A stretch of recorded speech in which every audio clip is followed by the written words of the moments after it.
students, in previous lecture we were discussing the rotational dynamics of a rod and particle when rod was not hinged, but in this case we will study about rotational dynamics of particle and rod when one of the end of the rod is hinged. Okay, we are taking when the rod is hinged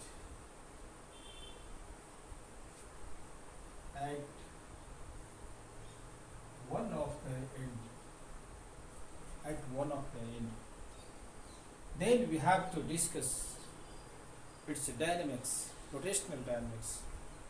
Okay, for example, that is any rigid support S with which this rod is hinged. One of the end of this uniform rod is hinged.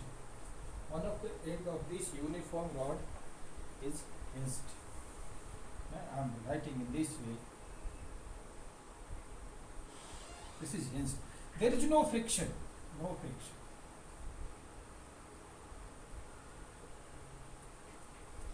Mass of the rod is M. Capital M is mass of the rod. Mass of the rod. Small m is mass of moving particle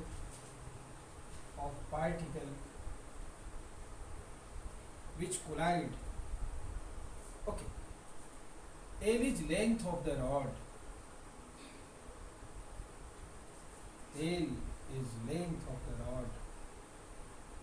Length of the rod. Means this end of this rod is hinged, there is no friction.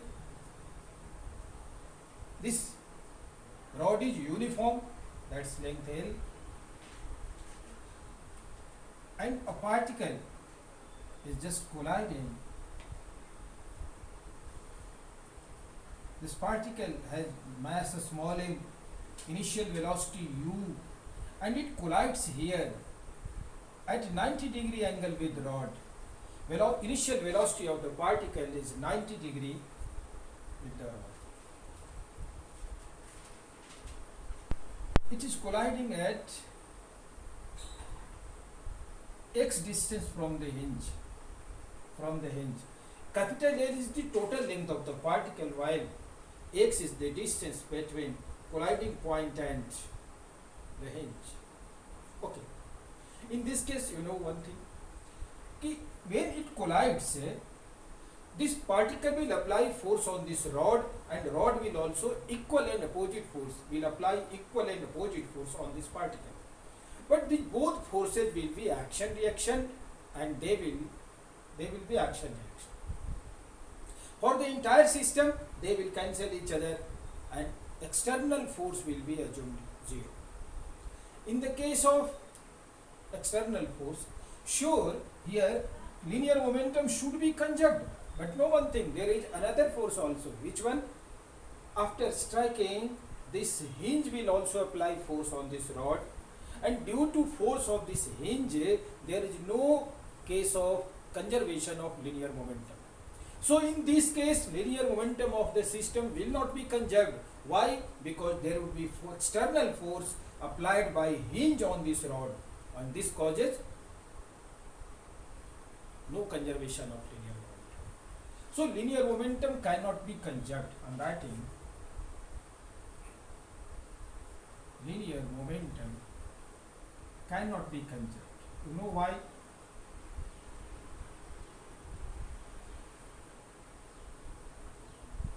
First thing. Second thing, what about angular momentum? If you are taking axis anywhere but not at the point of suspension, or that one, suppose I am taking axis here or center of mass, in that case this hinge will apply force on this rod, and this hinge will cause torque. That's why angular momentum will not be conserved. There is single point on the rod where you can assume axis, you can fix axis, and about that one angular momentum will be sure conjunct. May you tell me about that point? Sure, that will be point of suspension. This is single point about which this angular momentum will remain conjunct. Why? Because the force applied by hinge on this rod will be passing through the axis. That's why the perpendicular distance between axis and force is 0. So torque will be 0, external torque will be 0, and angular momentum will be conjunct. Because you know angular momentum remains conjunct only when net torque on the system is 0. So for conservation of angular momentum, we can write, we can take a axis at point of suspension. When axis lies, when axis is at S point of suspension, then initial angular momentum Li will be Lf. Final Li is mu into x. X is the distance between hinge means axis and the point of collision.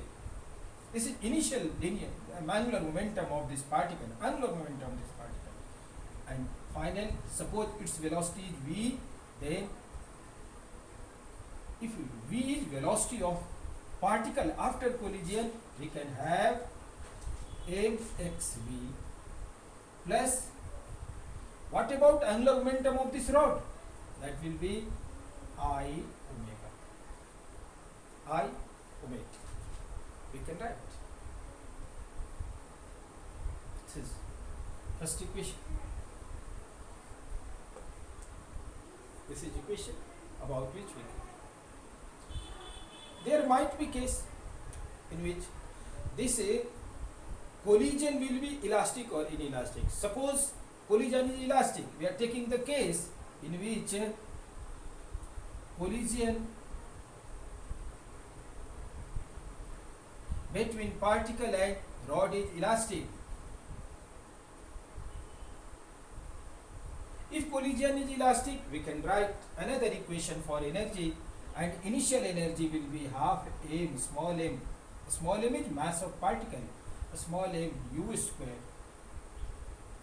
equals to half small m v square.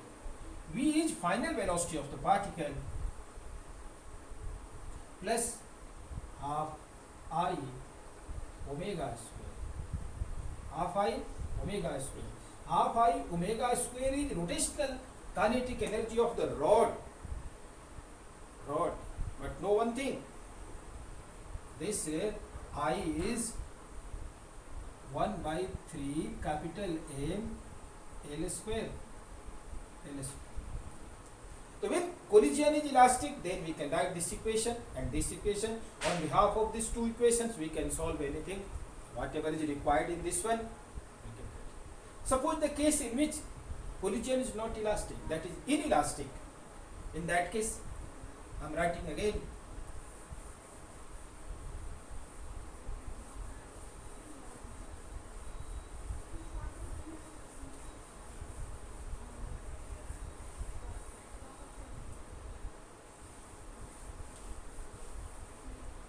Second case, when collision is inelastic,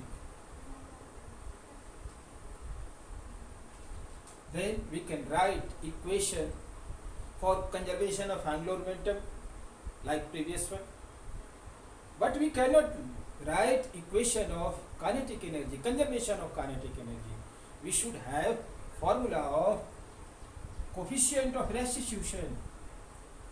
E will be given to coefficient of restitution.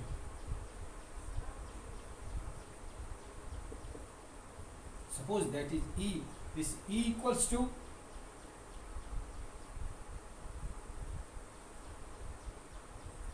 final velocity of particle V minus minus x omega, you know, x omega. X is distance between hinge and point of striking.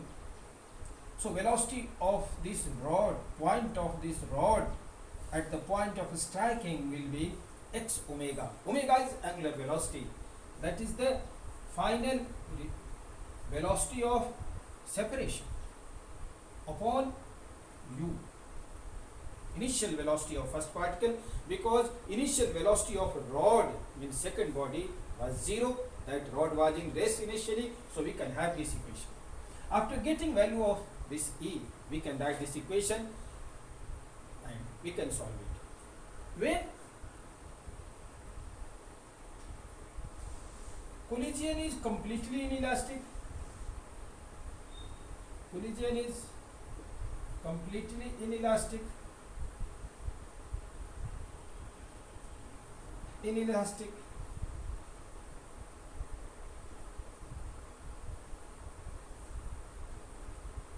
it means that coefficient of restitution is 0. So we can write down V minus x omega upon u will be 0. It implies that final velocity of the particle V will be equals to x omega. So for all three cases, when collision is elastic, when collision is simply inelastic, and when collision is completely inelastic, we can write equations. And one of the equations was for conservation of angular momentum when axis was assumed at the point of hinge. We cannot write down any equation for conservation of linear momentum, you know, because the external force exists here due to hinge. And we can solve these cases and get any unknown quantity which is required